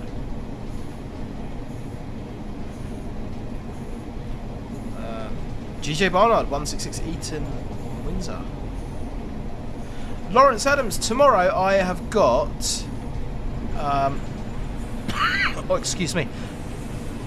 I've got a nice run tomorrow. I am doing a loco move from Tunbridge to St Leonard's Depot. I think I've got 73s to go down and a 57 to come back. Yeah, weather's definitely getting worse, Trainspotter 2009. Raygun 11589. So it's a station that isn't owned by Great Western Railway, but they do end up there regularly. Yes.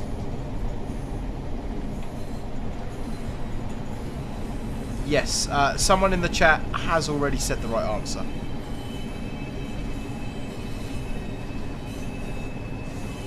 Red ahead, red ahead, red ahead. It looks like it is after the platform. Here at St Austell.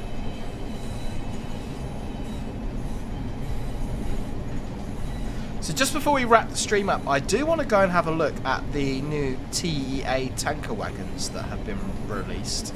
And maybe just have a little drive with those and go and check them out.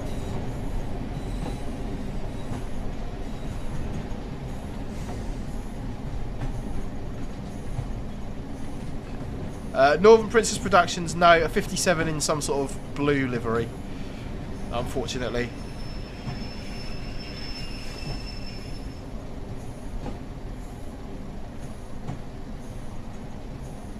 Red ahead, red ahead, red ahead.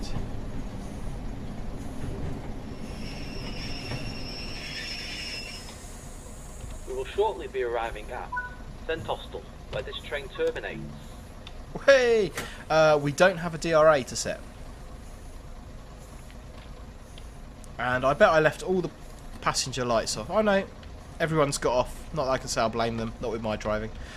It's perfectly understandable. Do we take this train into the sidings?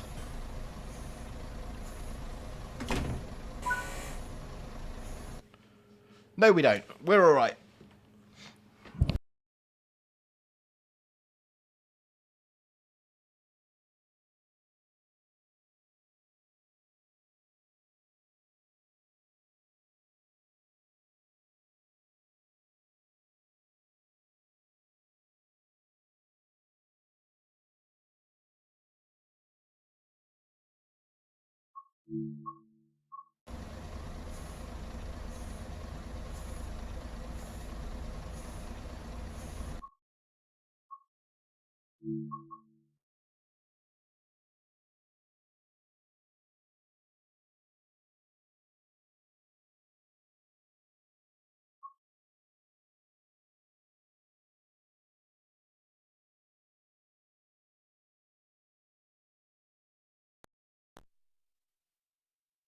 The mic is returning.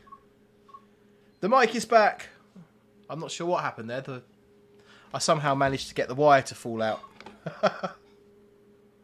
Oh dear, oh dear, oh dear. Where did we get to? Did you hear me rabbiting on about 57s in GBRF livery? Your mic died. I don't know where we got to. Yeah, before we wrap it up, I want to have a little look at these TEA wagons that we've got, the new tanker wagons. I don't know what routes they're on. I assume Midland Main Line. I do wonder if they've gone onto the South Eastern High Speed as well, though, because they do run the Isle of Grain services. So let's have a little look. That'd be quite... Ah, there we go. Cargo Line Petroleum. Although that 66 is in the wrong colour. So, where are we? Cargo Line Petroleum.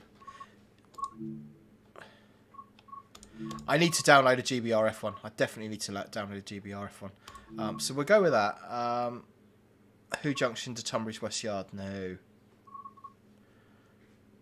MFA.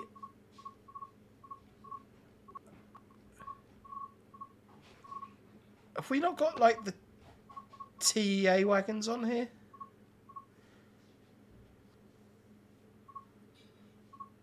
VIP staff cab ride from Gillingham to Dartford. Ooh. RHTT circuit. No, we're definitely not doing that.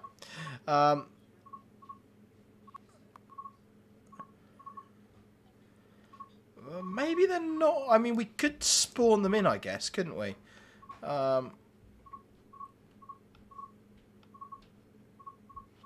Yeah, let's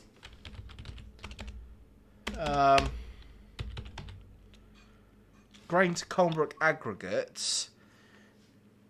I think they're only on the MML. Yeah, that's quite possibly right. Which we'll load up because the Midland Main Line has had a few updates as well. We won't do a full run on it though. There we go. Don't want to do an early morning one though.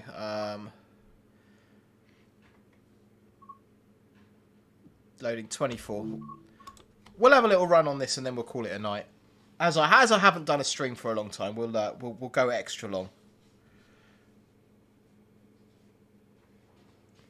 Yeah, Raygun, I don't know if my mic cut out before I said it, but the 57s are really nice to drive. They're nice machines. I definitely rate them. They are really nice to drive. Loading. I tell you what, while it's loading, you can help the Dadvale Model Railway projects by watching an advert. I don't think it works. I have a button for adverts, but I don't think it works.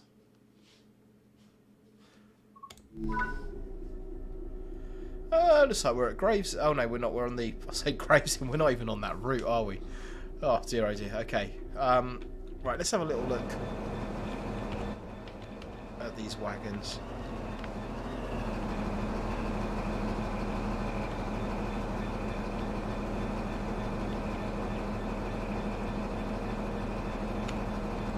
This is not a review video, but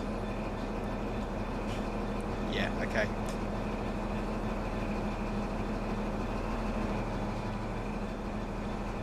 It's good to have them in the game regardless. It's nice that we've actually got some freight on the Midland Main Line route. Shall we see if I can drive a 66? This should be interesting. ISO switches in the run position. In theory, this should work.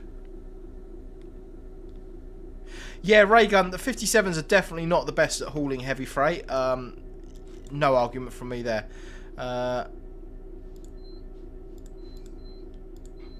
Brakes are cut in. Okay, this should work. Let's put some day running on. Try the brake performance with them. Yeah, now if they are like real TEA wagons, the brakes on them should be really, really good, like stupidly good, to the extent where you go into initial and then release it and lose 10 miles an hour. So, although we have got a loaded set, so it'll be quite interested to see what actually happens.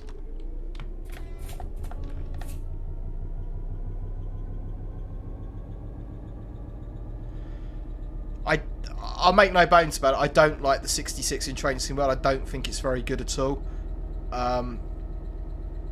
Yeah, this is one loco that could do with being remodeled. It's not very accurate at all.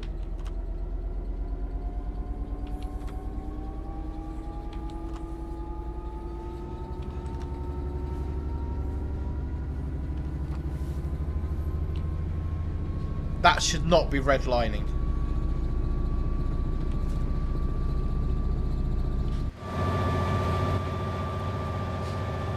I know we've got a heavy train, but that should not be redlining at that point. Let's have a little look, see what those buffers are doing. If I can find the right camera.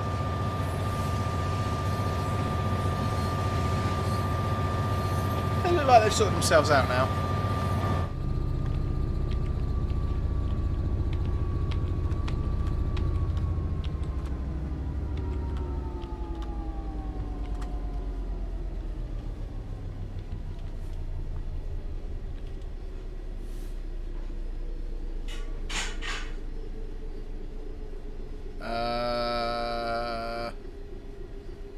Brakes, maybe? Does it have brakes? Interesting. Yeah, Londo Spark, I should be able to get it going.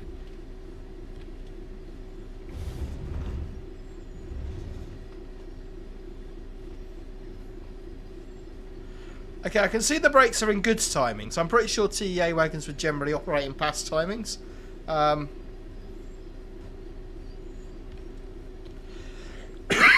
That's quite shocking. That is quite shocking. All things buses. I've been recording all day and it's been a long day and this has made my evening so much. I hope you have a fantastic evening. Thank you very much. Have we got a tail lamp on the back? We have a red flashing tail lamp on the back.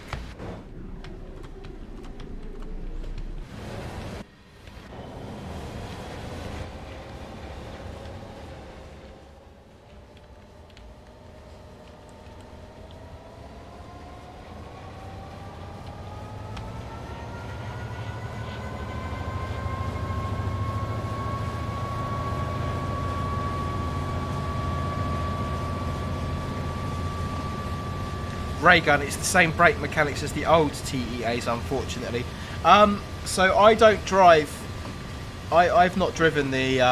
So the only train that we operate from my depot is the Colnbrook fuel train, Isle of Grain to Colnbrook, with TEA wagons on. I've not driven that train. However, a lot of my colleagues have, and I know for a fact that the brakes on that train are very good. So we drive something called J&A wagons, which are VTG made J&A wagons, and the brakes are extremely good. We call them like sports brakes. Yeah. And I know that these TEA wagons have got the same braking system on them, so I would expect it to be extremely good, but apparently not. We'll get it up to 30 and do a running brake test as we would a standard. Train boy, that is very, very generous of you. However, unfortunately, I can't look at the Discord photos because I don't have it set. Oh, actually, no, I might be able to do that. Bear with. Bear with, bear with, bear with. Doopy doopy doo. How does this work? We might be able to make it work. You never know. Let's press the button. Well, hey, there we go.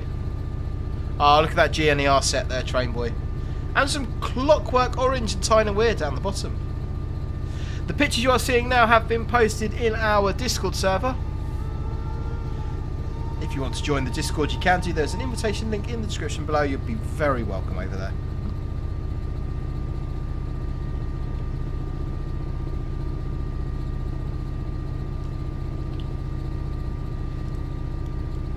Raygun, yeah, I know there's the newer J&ACs now, the ones with the newer underside doors.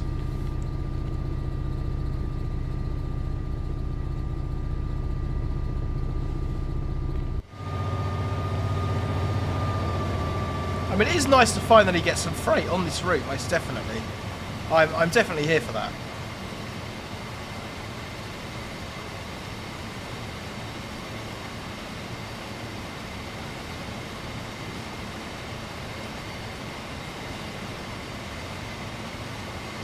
I just generally don't really like the way the 66 handles in game.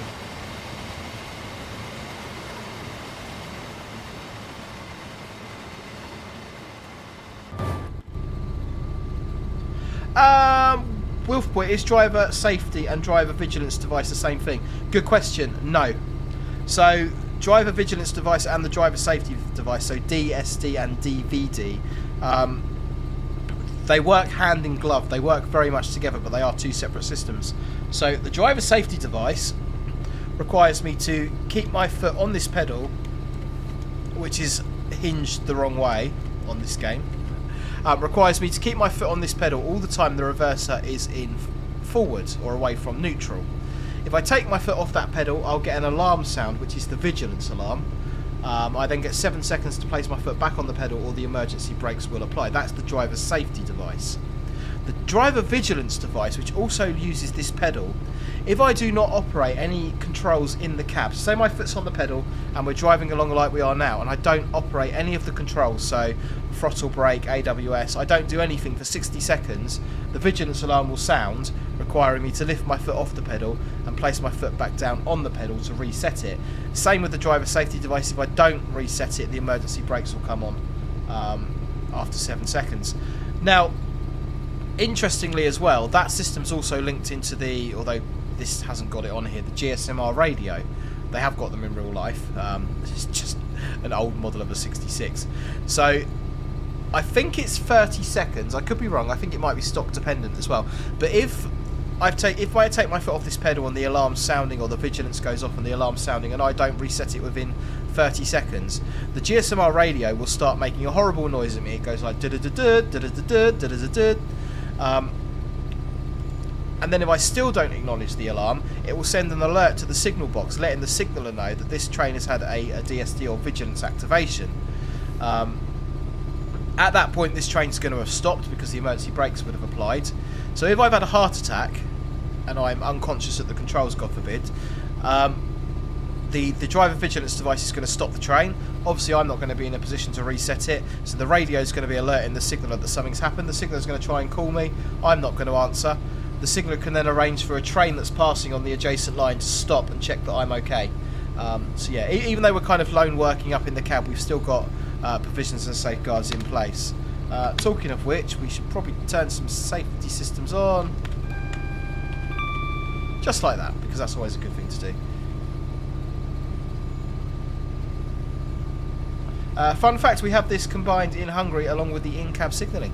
Yes, in-cab signalling is something we've got. Obviously, we've got it on the high-speed one line with the TVM system. ETCS is coming. As my position, I'm a union rep as well. My position is the Health and Safety Union rep. I've been involved a little bit in the ETCS project. Can't talk too much about that, unfortunately, at the moment. But yeah, ETCS, in-cab signalling, is coming. It's going to be rolled out across the UK. They reckon 2027. I think that's very optimistic. But there we go.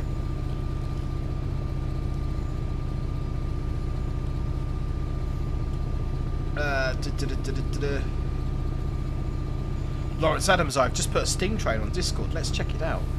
That is the wrong button. Yeah, that's not updated for some reason, which is quite annoying. We'll have to take your word for it, Lawrence. Okay, let's have a little run of the brakes and see how good they feel on this. So we'll do a running brake test. Normally you'd want to be doing a minimum of 30 miles an hour, and we want to see a 10 mile an hour reduction in speed.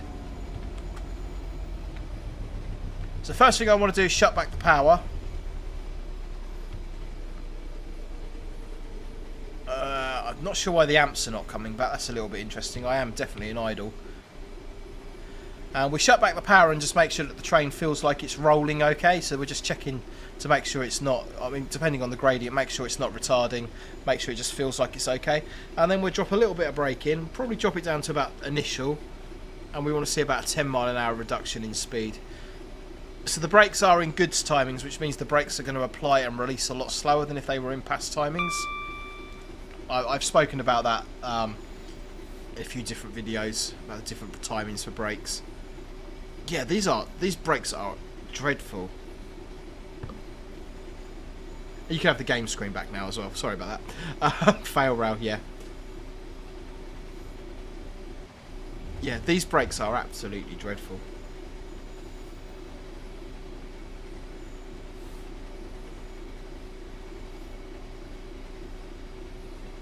These brakes are worse than dreadful. So normally when we're driving a 66, we say anywhere between 5 and 4 would be classed as service braking. So if we're dropping our brake pipe control in the middle there, below 4 bar, we're kind of, that would be classed as heavy braking. Anywhere between 5 and 4 is what we would class as service braking. This almost feels like the train brakes are not working at all, and we're just relying on the locomotive.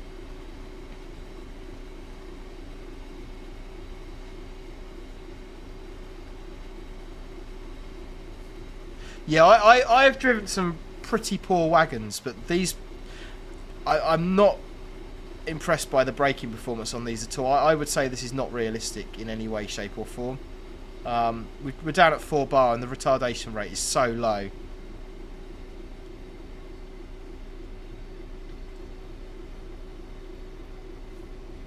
I even start to wonder, like I say, if that is just retarding on the train brake, on the locomotive brake. We're going to test that theory.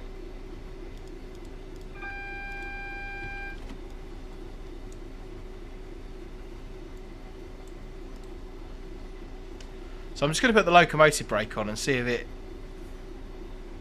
it's slowing down at about the same rate. It looks like the wagons are not actually braking or doing anything. So that's not good.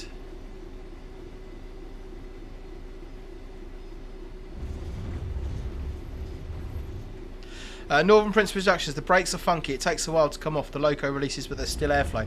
That's typical Northern Princess Productions. You would normally get that. The airflow indicator is showing 2. That's a new feature. We haven't had that previously in game. But that is typical. The airflow indicator would normally be sort of right up here, though. And then once the brakes are sort of fully coming off, the airflow indicator starts to fall back. That is quite typical. But the amount that's retarding now, so if I put...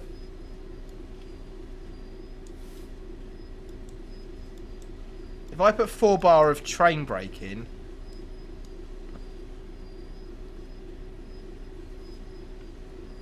the retardation rate has not really improved. And I am taking into account that we are in goods timings, and I'm expecting the brakes to take a long time to apply. But that seems...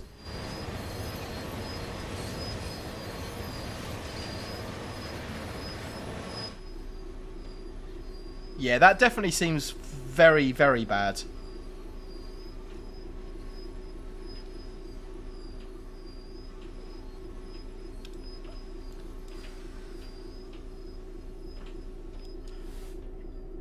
Yeah, that to me, that doesn't seem quite right. Do we have a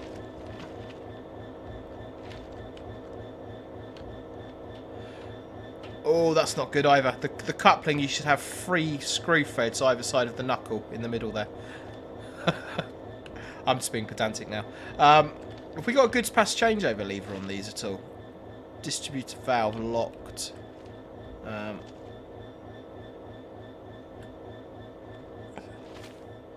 No, it doesn't look like they have got a changeover lever on them. So on the wagons, normally somewhere on there you'd have a changeover lever, so you can change them between between pass timings and goods timings. That's interesting. It's interesting. Yeah, not every wagon does have that facility, but most of them do.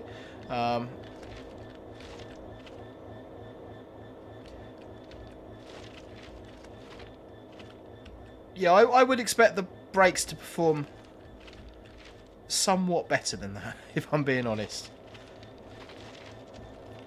Use the EMD 2000 in the cab to change it. Yeah, but in reality, the EMD 2000 is just going to change the brake setting on the loco. It's not going to affect the wagons. If the wagons are still in goods timings and we change the loco to pass timings, the wagons are still in goods. It's not going to affect the braking performance on the wagons. Or it shouldn't do, at least.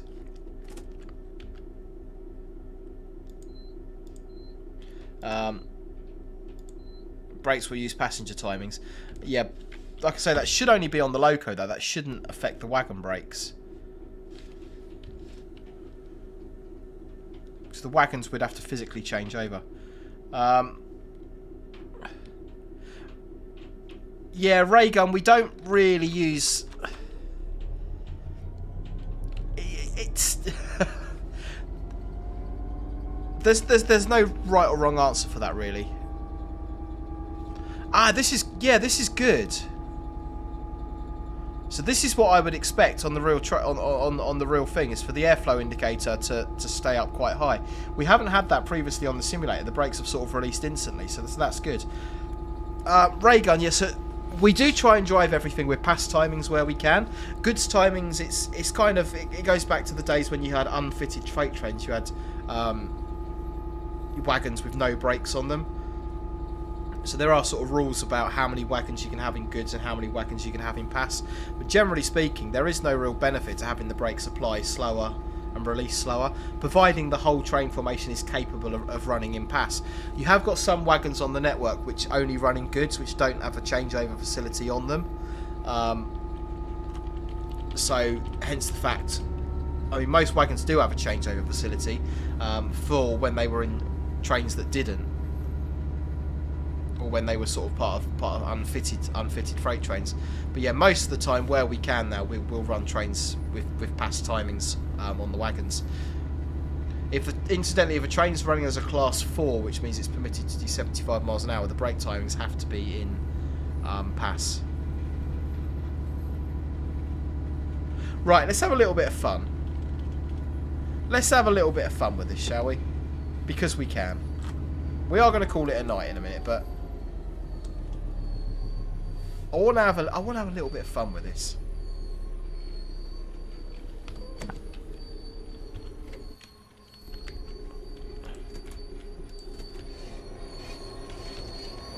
I would not recommend doing that in real life.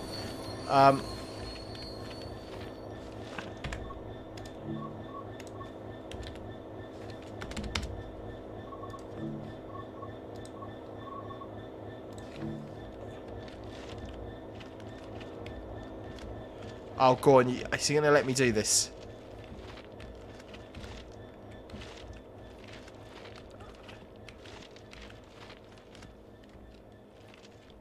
I don't know if it's going to let me do this. No, because it's within the same signal section. I think it's going to... Computer says no, I'm afraid. Okay, that's fair enough. So let's leave that train where it is. Let's see if we can.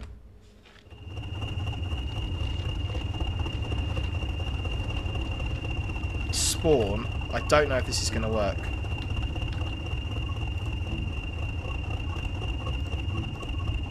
Oh, is it only going to give us one wagon at a time? Oh, that's going to take ages.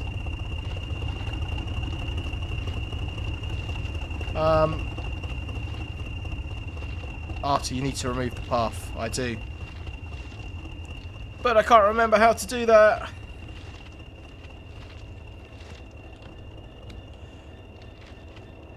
Let's have a little look and see if we can cancel the path off. And then I just want to see if I can get like a class 20 to try and pull this thing, because the 66 is struggling. Let's try and get like an 08 to do it or something like that.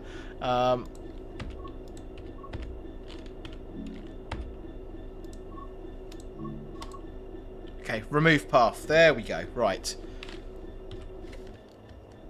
We are now just playing trains for the fun of it.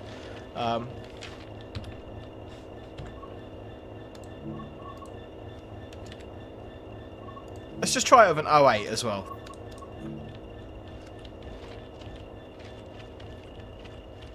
Oh, come on, I've removed the pathway. Surely that's going to work now.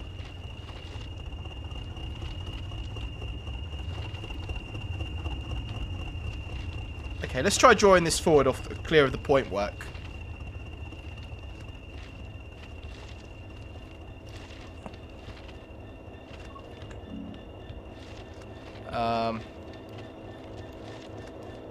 Come back tomorrow, we'll do it properly.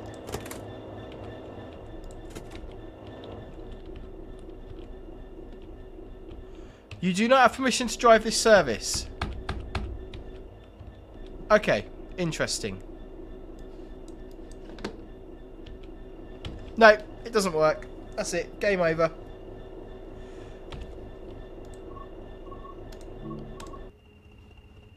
It's gone. The train is gone.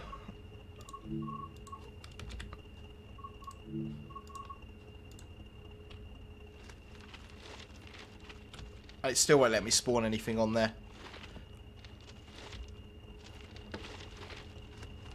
No.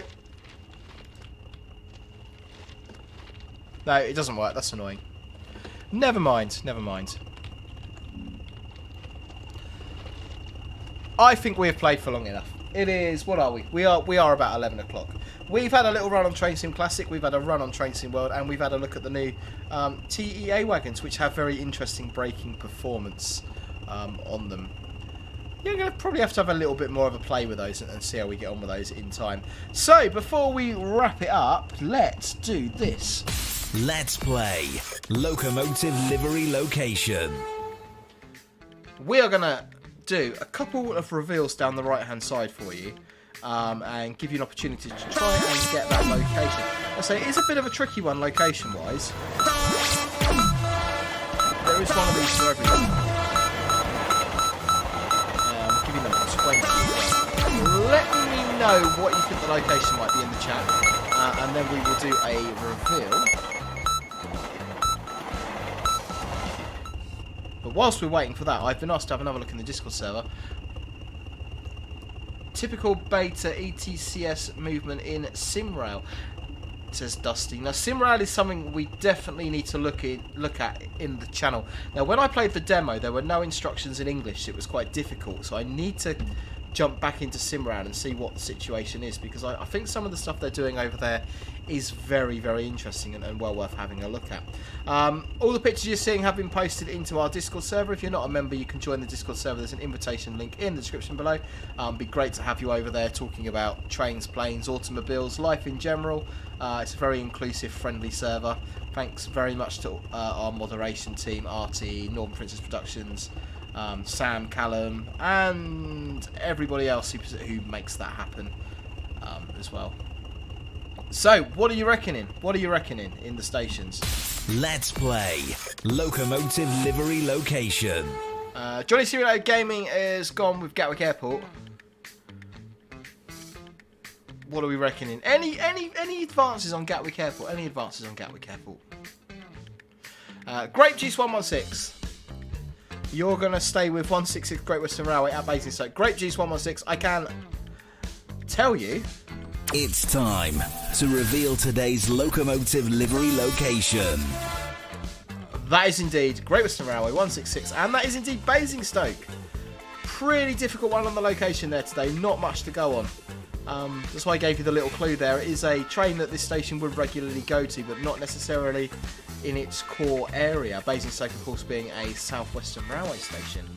But yeah, no, really well done, Grape Juice. You've done well to get that one. If you want to submit any pictures for Locomotive Location Livery, you can visit the DadRail website, www.dadrail.co, I believe. Artie, post a link. Artie's been working very hard on getting the website done. We have also got our Railway Staff Diary channels over on the Discord server as well as the website. So if you're not on Discord, but you do want to look at the Railway Staff Diary, so we've got several staff members that keep diaries. We've got train drivers, signallers, track workers, conductors, etc. You will find their diary entries over on the DadRail website, which Artie will post a link for in the chat, and you're more than welcome to go over there and check those out and have a little read on those. So there we go. We are done. We are back to streaming at long last. I've got to go and do some tidying up and finish my decorating and go to bed and drive some trains tomorrow. We are going to be back Thursday night at 20:30, providing Train Sim doesn't do any updates, and we are going to be on the we're going to be doing that American route. I've got to find out what it's called now because it's going to bug me. Somebody tell me. We're doing the one with the Metro Line train because we haven't done that one yet. Train Sim was loading. Somebody tell me what it is. Somebody tell me what it is. Yeah, it's just loading up. We're going to be doing the American Metro Line route 2030 on Thursday.